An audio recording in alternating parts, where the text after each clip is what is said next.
I was just sitting here thinking, like, if somebody see me get mad and be like, "You angry," or act a certain way, "You angry," like, let me tell you what real anger is. The realest anger I ever had when they killed my daddy.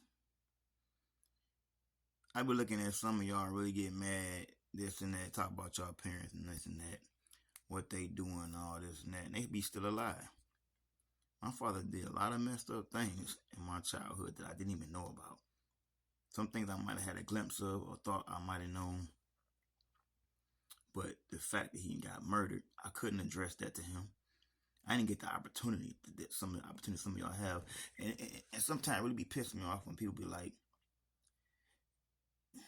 and I know I'm heavy in God now, but it's like they tell me I don't understand what you feel when my daddy got murdered, and nobody. I'm gonna be factual now. This all jokes aside now. This ain't no diss to none of y'all.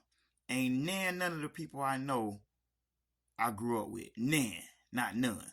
Now I don't know people on here maybe, but not none people I grew up around or actually personally know parent has got murdered. So to sit here and tell me I don't understand about parent issues when mine got murdered and all types of stuff, I had to find out at the age of 11 and had to deal with it up to 30 something. I finally found the way to let go of it. We want to talk about anger. The old me, some of y'all arguing with me and trying to fight me, I would have been put you in the casket. On real, and that's all jokes aside. I ain't gonna sugarcoat it. I ain't gonna bite my tongue. What I'm saying on here, you would have been out of here for real on everything. It wouldn't have been no yak back and forth. You would either get punched or you're gonna get shot at, one of the two. By the grace of God, the only thing that changed my outcome of thinking.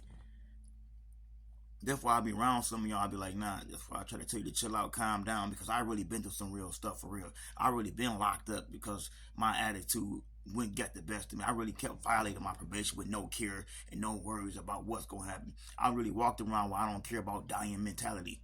No matter if death came to me, I was still on that tip because my pain was too unbearable. Didn't nobody come rescue me out of that. I had to call God. I had to seek that for myself. I had to talk to myself about that. Wasn't no mama to the rescue because my daddy hurt my mama. So wasn't no her talking to me. Wasn't no grandparents necessarily here and there. But it was mostly had to do this by myself. So when you talk about my testimony, I found God because I made a choice. It wasn't about because the pastor. It wasn't about no religions. It ain't because I went to church and grew up in the church. It ain't because I wanted to go to church. It ain't because I loved the God. Because I didn't even know God. And I didn't acknowledge God. I was angry at God and angry at life. So I didn't want to talk to no God. But I found God. I asked God a few times. No, before I even got the Bible. I was just in jail contemplating, not knowing what to do, talking to mama here and there on days on the phone. And when a dude gave me the Bible who was really in the streets, gave me a Bible, and I couldn't stop reading it.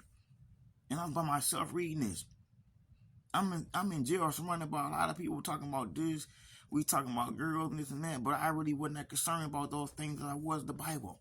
I couldn't get out the Bible because I understand the Bible became my survival for life. It wasn't about surviving and being locked up. It was like it made my mental state change because I realized I was headed where my daddy was. Because it wasn't about no, I'm about to fight everybody.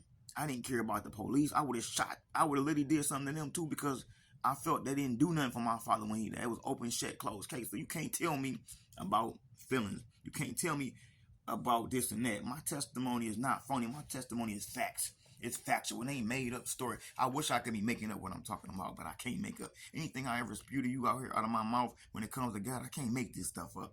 I wish I could. Because sometimes I wish I could turn back the hands of time and bring my daddy back. All the money I got in the streets never made me happy.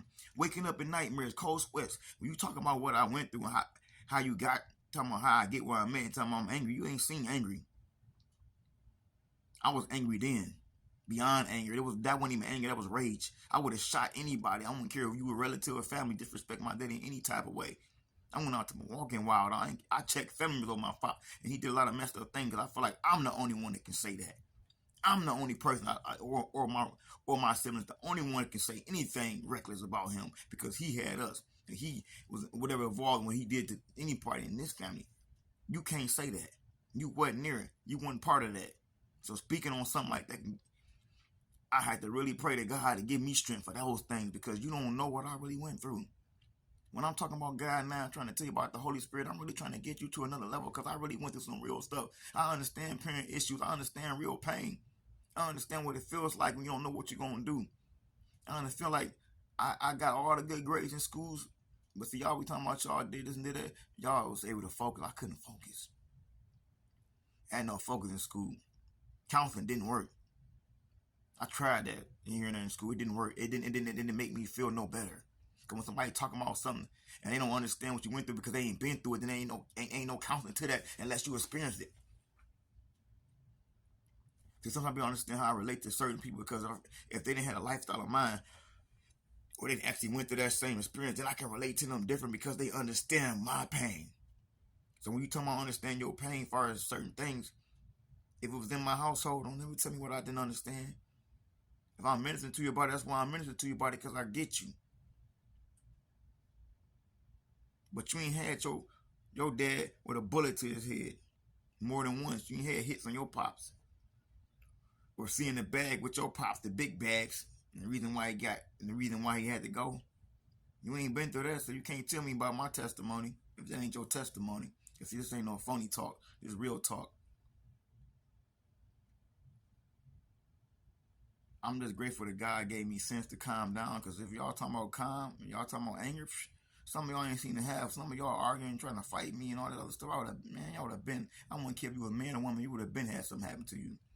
But by the grace of God. See, that's when I know the Holy Spirit working on me. And some people are like, why are you talking like this? No, because I got to give you truth. This was wrong with ministry. People always want to minister to people so soft and fake. God said, come boldly to his throne of grace. If you never hear no testimony and truth, that's why a lot of people don't get delivered for real. That's why a lot of people don't believe in church for real, because they hear nothing but fake stories and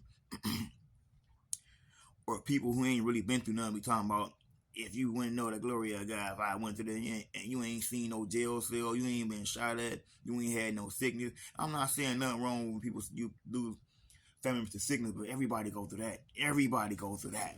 I'm trying to be funny. Everybody lose somebody to health, but everybody don't lose nobody to a bullet. Everybody can't say that story. That ain't a story everybody the minister on. Everybody can't minister. Some can, and a lot can't.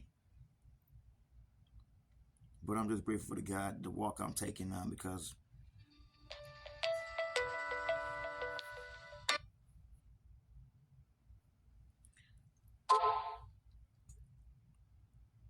the walk I'm taking right now, I realize I did a lot of things that have been bad, said things bad about people. Forgive me for those things.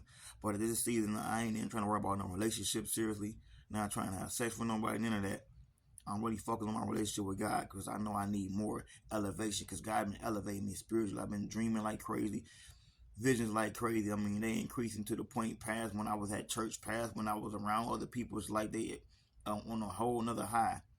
I'm waking up 3 to 5 o'clock every day now, not periodically, just every day now. It's like it's the same thing between 3 and 5, and God really speaking to my spirit, like Holy Spirit really saying, as you've been working on yourself, as I'm elevating you, it's time to receive the favor back. As you receive the favor back, it's those you need to help on many different levels, because you're going to help them by what they see in your life and the progress and the overflow I'm about to bring to your life, because your obedience to me. Your obedience is your testimony. Your obedience to prayer. Your obedience to going to these different churches, giving your testimony. Your obedience when I tell you to pray for leaders, and you pray for pastors, and you pray for people even if they made you mad. Forgiving those that hurt you. That's the Holy Spirit. That's not the flesh. To forgive people that didn't hurt my family members, people that didn't cause my family's death. I didn't pray for it. I didn't forgave people that didn't cause my auntie recently to die. That's God. I'm asking you in this season, be more like God called you to be. In his mighty name, I pray all these things, that your life should be blessed and increase and overflow should come to you and your loved ones. Bye. Have a blessed day.